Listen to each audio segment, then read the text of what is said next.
ಓಂ ಶಾಂತಿ. ಇಂದಿನ ಮುರಳಿಯ ದಿನಾಂಕ 22/1/2025. ಪ್ರಾತಃ ಮುರಳಿ. ಓಂ ಶಾಂತಿ. ಬಾಪ್ತಾದ ಮಧುವನ. ಮಧುರ ಮಕ್ಕಳೇ, ಇದು ಅನಾದಿ ಮಾಡಲ್ಪಟ್ಟಂಥ ನಾಟಕವಾಗಿದೆ. ಇದು ಬಹಳ ಚೆನ್ನಾಗಿ ಮಾಡಲ್ಪಟ್ಟಿದೆ. ಇದರ ಭೂತ, ಭವಿಷ್ಯತ್ ಮತ್ತು ವರ್ತಮಾನವನ್ನು ನೀವು ಮಕ್ಕಳೇ ಚೆನ್ನಾಗಿ ಅರ್ಥಕೊಂಡಿದ್ದೀರಿ. ಪ್ರಶ್ನೆ: ಯಾವ ಆಕರ್ಷಣೆಯ ಆಧಾರದ ಮೇಲೆ ಎಲ್ಲ ಆತ್ಮಗಳು ನಿಮ್ಮ ಬಳಿ ಬರುತ್ತಾರೆ? ಯಾವ ಆಕರ್ಷಣೆಯ ಆಧಾರದ ಮೇಲೆ ಎಲ್ಲ ಆತ್ಮಗಳು ನಿಮ್ಮ ಬಳಿ ಬರುತ್ತಾರೆ? ಉತ್ತರ: ಪವಿತ್ರತೆ ಮತ್ತು ಯೋಗದ ಆಧಾರದ ಮೇಲೆ. ಇದರಿಂದಲೇ ನಿಮ್ಮ ವೃದ್ಧಿಯಾಗುತ್ತಾ ಹೋಗುವುದು. ಮುಂದೆ ಹೋದಂತೆ ತಂದೆಯನ್ನು ಬಹುಬೇಗ ಅರಿತುಕೊಳ್ಳುತ್ತಾರೆ. ಇಷ್ಟೊಂದು ಮಂದಿ ಆಸ್ತಿಯನ್ನು ತೆಗೆದುಕೊಳ್ಳುತ್ತಿದ್ದಾರೆ ಎಂಬುದನ್ನು ನೋಡಿ ಅನೇಕರು ಬರುತ್ತಾರೆ. ಎಷ್ಟು ತಡವಾಗುವುದೋ ಅಷ್ಟು ನಿಮ್ಮಲ್ಲಿ ಆಕರ್ಷಣೆ ಆಗುತ್ತಾ ಹೋಗುವುದು. ಓಂ ಶಾಂತಿ.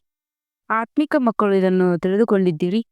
ನಾವು ಆತ್ಮಗಳು ಪರಂಧಾಮದಿಂದ ಬರುತ್ತೇವೆ. ಇದು ಬುದ್ಧಿಯಲ್ಲಿದೆಯಲ್ಲವೇ?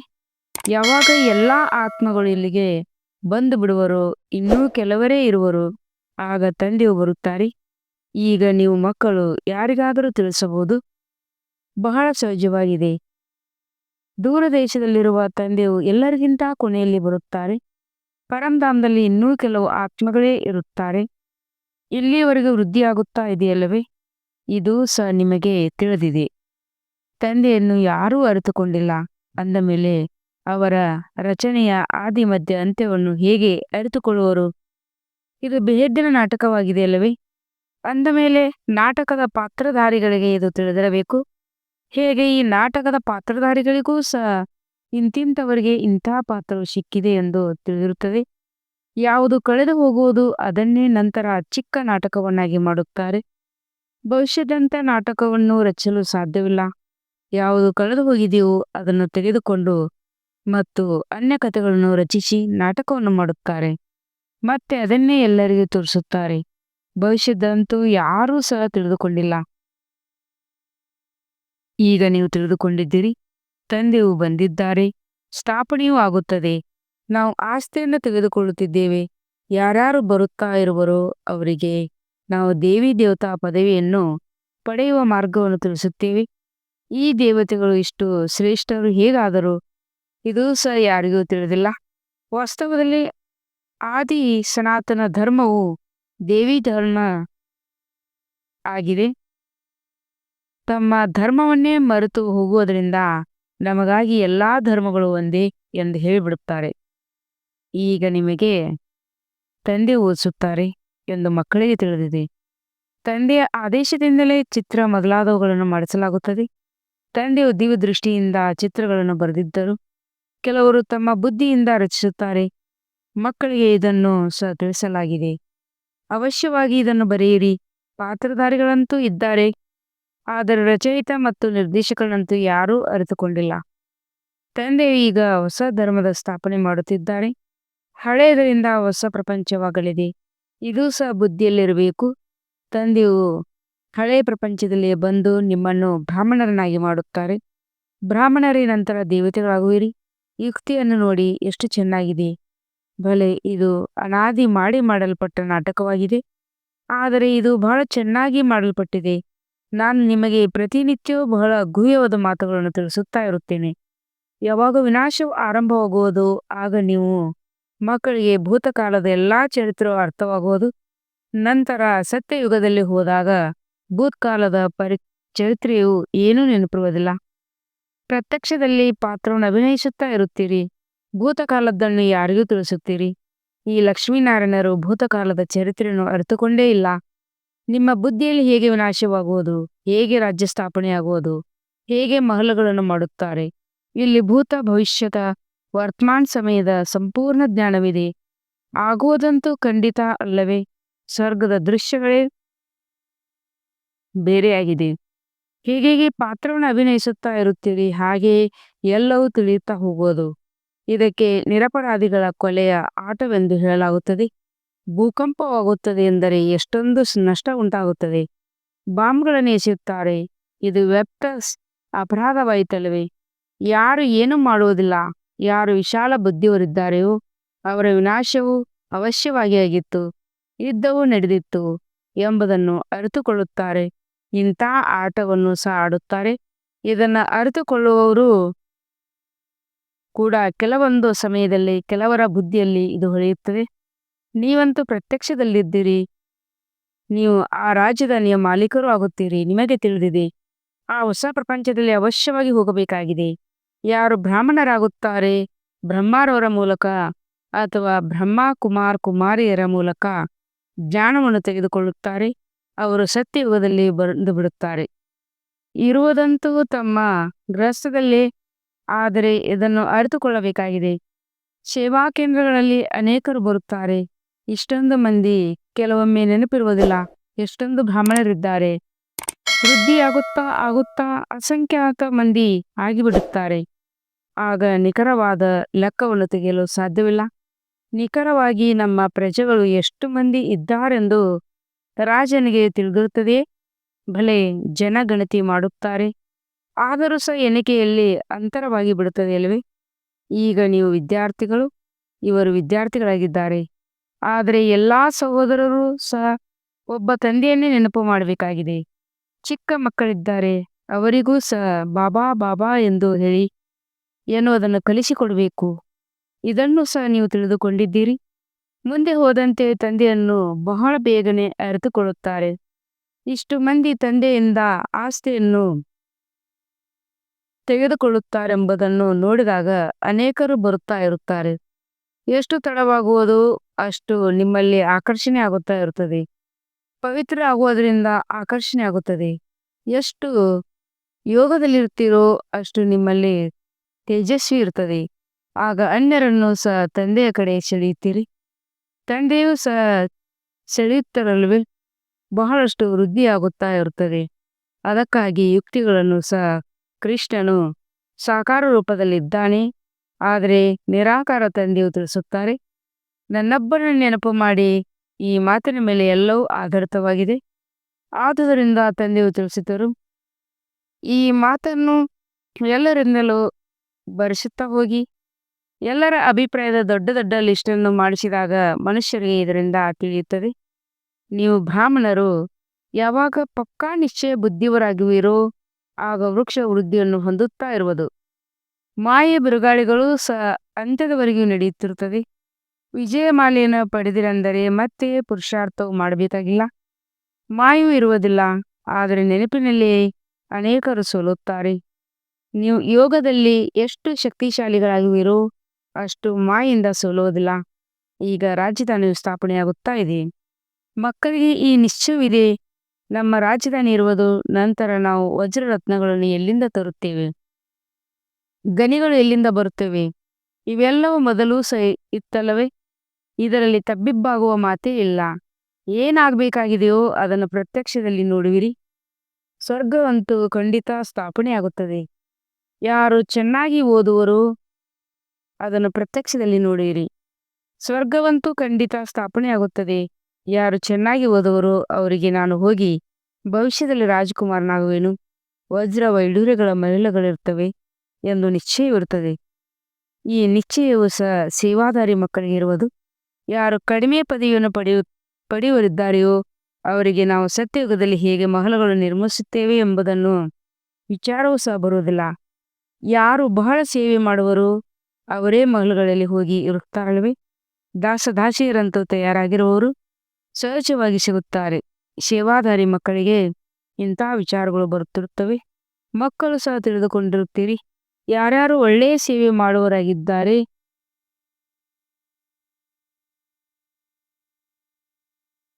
ಪುರುಷಾರ್ಥ ಮಾಡದಿದ್ದರೆ ವಿದ್ಯಾವಂತರ ಮುಂದೆ ಹೋಗಿ ತಲೆಬಾಗುತ್ತೇವೆ. ಹೇಗೆ ಈ ಬ್ರಹ್ಮ ತಂದೆ ಇದ್ದಾರೆ, ಇವರಿಗೆ ವಿಚಾರವಿರುತ್ತದೆ ಅಲ್ಲವೇ? ವೃದ್ಧರು ಮತ್ತು ಬಾಲಕರು ಸಮಾನರಾಗಿ ಬಿಟ್ಟರು. ಆದ್ದರಿಂದ ಇವರ ಚಟುವಟಿಕೆಗಳು ಸಹ ಬಾಲಕರಾದ ಇದೆ.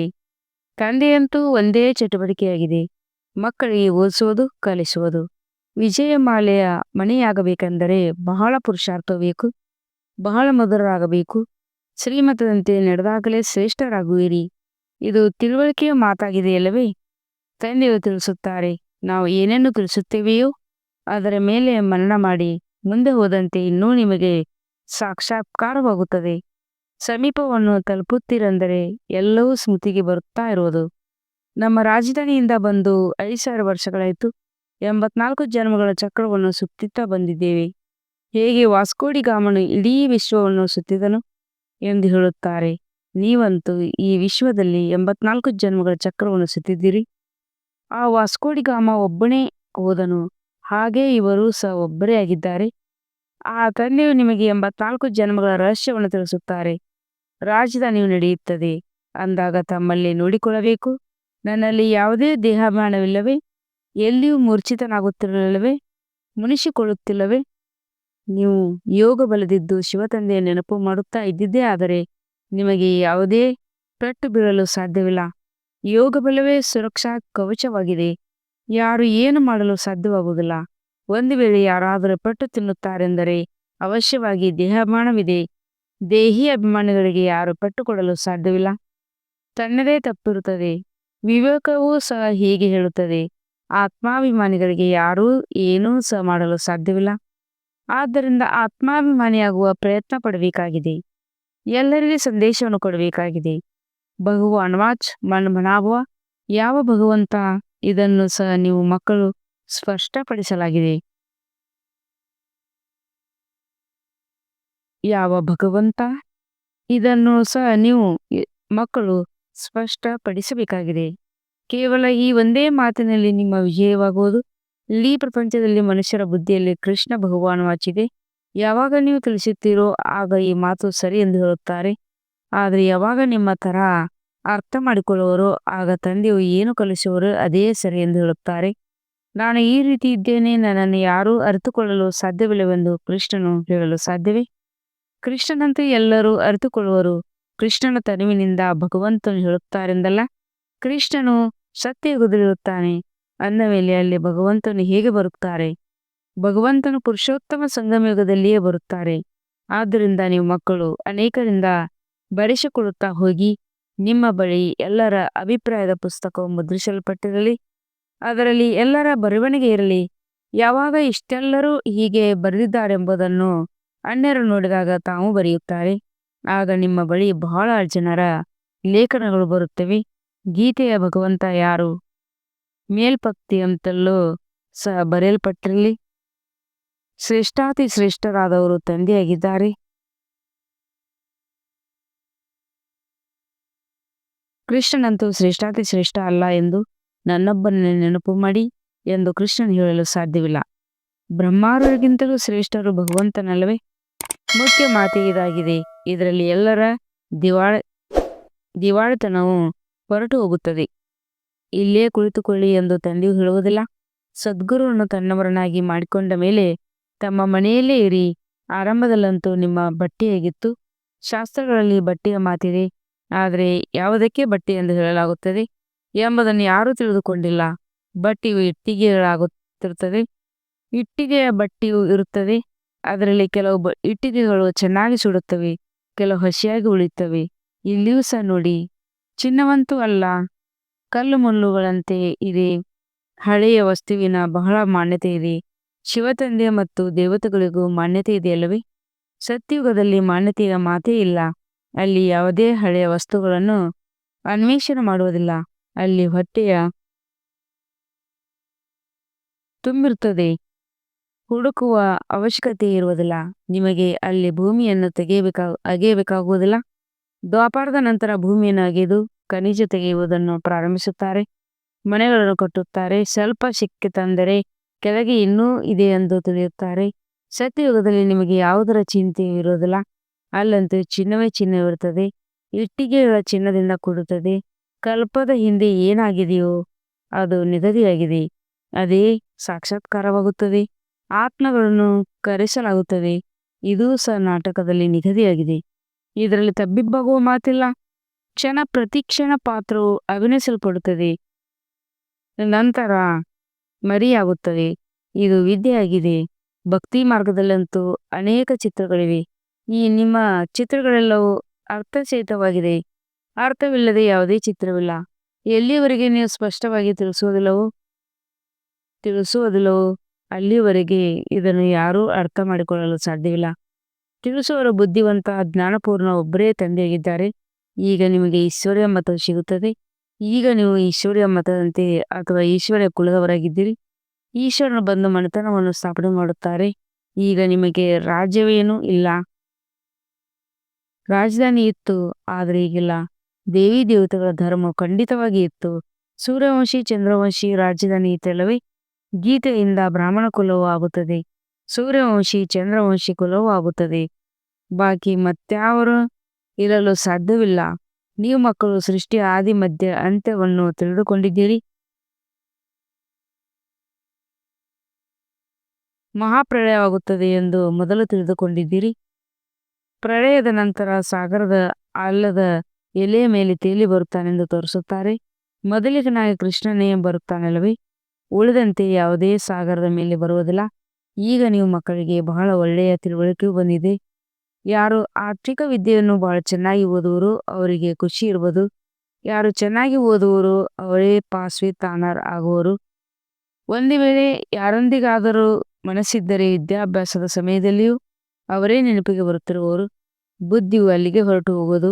ಆದ್ದರಿಂದ ಯಾವಾಗಲೂ ಬ್ರಹ್ಮಚಾರ್ಯದಲ್ಲಿಯೇ ವಿದ್ಯಾಭ್ಯಾಸವನ್ನು ಮಾಡಲಾಗುತ್ತದೆ. ಇದು ನೀವು ಮಕ್ಕಳಿಗೆ ತಿಳಿಸಲಾಗುತ್ತದೆ. ಒಬ್ಬ ತಂದೆಯ ವಿನ ಮತ್ತೆಲ್ಲಿಯೂ ಬುದ್ಧಿ ಹೋಗಬಾರದು. ಆದರೆ ತಂದೆಗೆ ಗೊತ್ತಿದೆ, ಅನೇಕರಿಗೆ ಹಳೆಯ ಪ್ರಪಂಚವೇ ನೆನಪಿಗೆ ಬರುತ್ತದಿರುತ್ತದೆ ಮತ್ತು ಇಲ್ಲಿ ಕುಳಿತಿದ್ದರೂ ಸಹ ಕೇಳುವುದೇ ಇಲ್ಲ.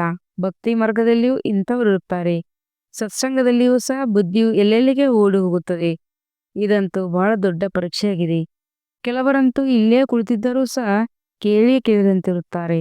ಇನ್ನೂ ಕೆಲವರು ಮಕ್ಕಳಿಗೆ ಖುಷಿಯಾಗುತ್ತದೆ.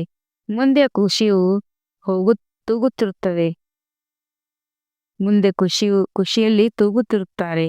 ಬುದ್ಧಿಯೋಗವು ತಂದೆಯ ಜೊತೆಯಲ್ಲಿದ್ದರೆ ಅಂತಮತಿ ಸೋಗತಿಯಾಗುವುದು.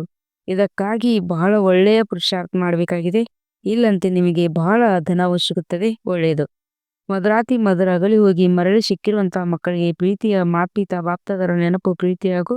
ನಮಸ್ತೆ ನಮಸ್ತೆ ನಮಸ್ತೆ.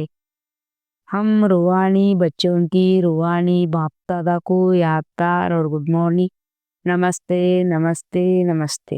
शुक्रिया बाबा शुक्रिया. ವಹ ಬಾಬಾ ವಹ. ಧಾರಣೆಗಾಗಿ ಮುಖ್ಯ ಸಾರ. 1ನೇ ಪಾಯಿಂಟ್, ವಿಜಯಮಾಲೆಯ ಮನೆಯಾಗಲು ಬಹಳ ಒಳ್ಳೆಯ ಪುರುಷಾರ್ಥ ಮಾಡಬೇಕಾಗಿದೆ. ಬಹಳ ಮಧುರ ಆಗಬೇಕಾಗಿದೆ. ಶ್ರೀಮತಂತೆ ನಡೆಯಬೇಕಾಗಿದೆ. 2ನೇ ಪಾಯಿಂಟ್, ಯೋಗವೇ ಸುರಕ್ಷಾ ಕವಚವಾಗಿದೆ. ಆದ್ದರಿಂದ ಯೋಗ ಬಲವನ್ನು ಹೆಚ್ಚಿಸಿಕೊಳ್ಳಬೇಕಾಗಿದೆ. ಆತ್ಮಾಭಿಮಾನಿಯಾಗಲು ಸಂಪೂರ್ಣ ಪ್ರಯತ್ನ ಪಡಬೇಕಾಗಿದೆ. ವರದಾನ: ವಿಶೇಷ ಶಬ್ದದ ಸ್ಮೃತಿಯ ಮೂಲಕ ಸಂಪೂರ್ಣತೆಯ ಗುರಿಯನ್ನು ಪ್ರಾಪ್ತಿ ಮಾಡಿಕೊಳ್ಳುವಂಥ ಸ್ವಪರಿವರ್ತಕ ಭವ. ಸದಾ ಇದೇ ಸ್ಮೃತಿಯಲ್ಲಿರಿ. ನಾನು ವಿಶೇಷ ಆತ್ಮನಾಗಿದ್ದೇನೆ, ವಿಶೇಷ ಕಾರ್ಯಕ್ಕಾಗಿ ನಿಮಿತ್ತನಾಗಿದ್ದೇನೆ ಮತ್ತು ವಿಶೇಷತೆಯನ್ನು ತೋರಿಸುವುದರನಾಗಿದ್ದೇನೆ. ಈ ವಿಶೇಷ ಎನ್ನುವ ಶಬ್ದವನ್ನು ವಿಶೇಷವಾಗಿ ನೆನಪಿನಲ್ಲಿಟ್ಟುಕೊಳ್ಳಿ. ಮಾತನಾಡುವುದು ವಿಶೇಷ, ನೋಡುವುದು ವಿಶೇಷ, ಮಾಡುವುದು ವಿಶೇಷ, ಯೋಚಿಸುವುದು ವಿಶೇಷ. ಪ್ರತಿ ಮಾತಿನಲ್ಲಿ ಈ ವಿಶೇಷವೆಂಬ ಶಬ್ದವನ್ನು ತರುವುದರಿಂದ ಸಹಜವಾಗಿ ಸ್ವಪರಿವರ್ತಕರಿಂದ ವಿಶ್ವ ಪರಿವರ್ತಕರಾಗುವಿಡಿರಿ ಮತ್ತು ಯಾವ ಸಂಪೂರ್ಣತೆಯನ್ನು ಪ್ರಾಪ್ತಿ ಮಾಡಿಕೊಳ್ಳುವ ಲಕ್ಷ್ಯವಿಟ್ಟಿರುವಿರಿ ಗುರಿಯನ್ನು ಸಹಜವಾಗಿ ಪ್ರಾಪ್ತಿ ಮಾಡಿಕೊಳ್ಳಿ. ಸ್ಲೋಗನ್: ವಿಘ್ನಗಳಿಂದ ಗಾಬರಿಯಾಗುವ ಬದಲು ಅದನ್ನು ಪೇಪರ್ ಎಂದು ತಿಳಿದು ಪಾರು ಮಾಡಿ. ಇವತ್ತಿನ ಇಶಾರೆಯಾಗಿದೆ. ತಮ್ಮ ಶಕ್ತಿಶಾಲಿ ಮನಸ್ಸ ಮೂಲಕ ಸಕಾಶ ಕೊಡುವ ಸೇವೆಯನ್ನು ಮಾಡ್ರಿ. ಈಗ ಮನಸ್ಸಿನ ಮಟ್ಟವನ್ನು ಹೆಚ್ಚಿಸಿಕೊಳ್ಳಿ. ಈಗ ಆ ಗುಣಮಟ್ಟ ಆತ್ಮರು ಸಮೀಪ ಬರುವರು. ಇದರಲ್ಲಿ ಡಬಲ್ ಸೇವೆ ಇದೆ. ಸ್ವಯಂದು ಮತ್ತು ಅನ್ಯರದು. ಸ್ವಯಂಗಾಗಿ ಬೇರೆ ಪರಿಶ್ರಮ ಪಡುವ ಅವಶ್ಯಕತೆ ಇಲ್ಲ. ಪ್ರಾರಬ್ಧ ಪ್ರಾಪ್ತಿಯಾಗುತ್ತದೆ, ಹಾಗೆಯೇ ಪ್ರೀತಿಯ ಅನುಭವವಾಗುತ್ತದೆ. ಈ ಸಮಯದ ಶ್ರೇಷ್ಠ ಪ್ರಾರಬ್ಧವಾಗಿದೆ. ಸದಾ ಸ್ವಯಂ ಸರ್ವ ಪ್ರಾಪ್ತಿಗಳಿಂದ ಸಂಪನ್ನರಾಗಿರಿ ಮತ್ತು ಎಲ್ಲರನ್ನು ಸಂಪನ್ನರನ್ನಾಗಿ ಮಾಡಿರಿ. ಓಂ ಶಾಂತಿ.